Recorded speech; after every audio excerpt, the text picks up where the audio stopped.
In today's video, I'm going to teach you how to translate GoHighLevel into any language. By the end, you'll have a language selector built into your GoHighLevel interface using a small, safe snippet placed in your settings.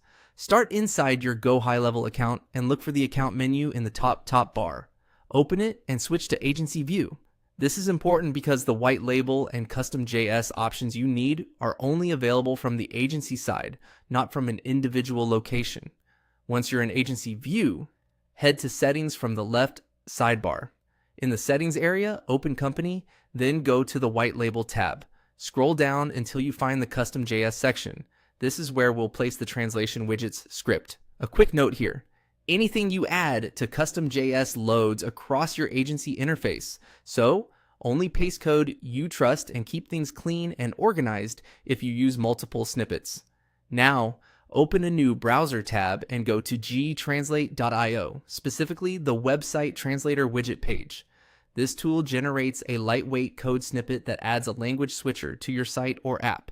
In the widget options, set the translate from language. Pick the language your GoHighLevel interface currently displays for you, which is commonly English.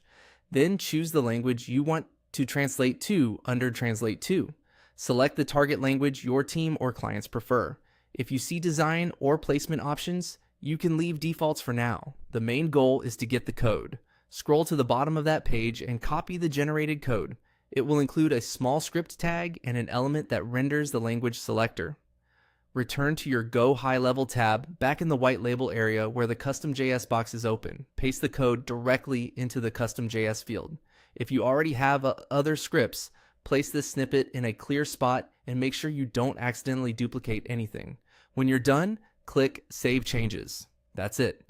Your translation widget will now be available within the GoHighLevel interface, letting users switch the display language on the fly. Keep in mind, this is a visual translation layer powered by machine translation, so terminology may vary slightly. It won't change your underlying data or field names in the database. It simply translates what's shown on screen. To wrap up, you switch to Agency View, open Settings, navigated to Company and White Label, found Custom JS, used gtranslate.io to generate a translation widget, pasted the code, and saved. Follow these steps anytime you need to support another language, and your users will have a smoother, more accessible experience.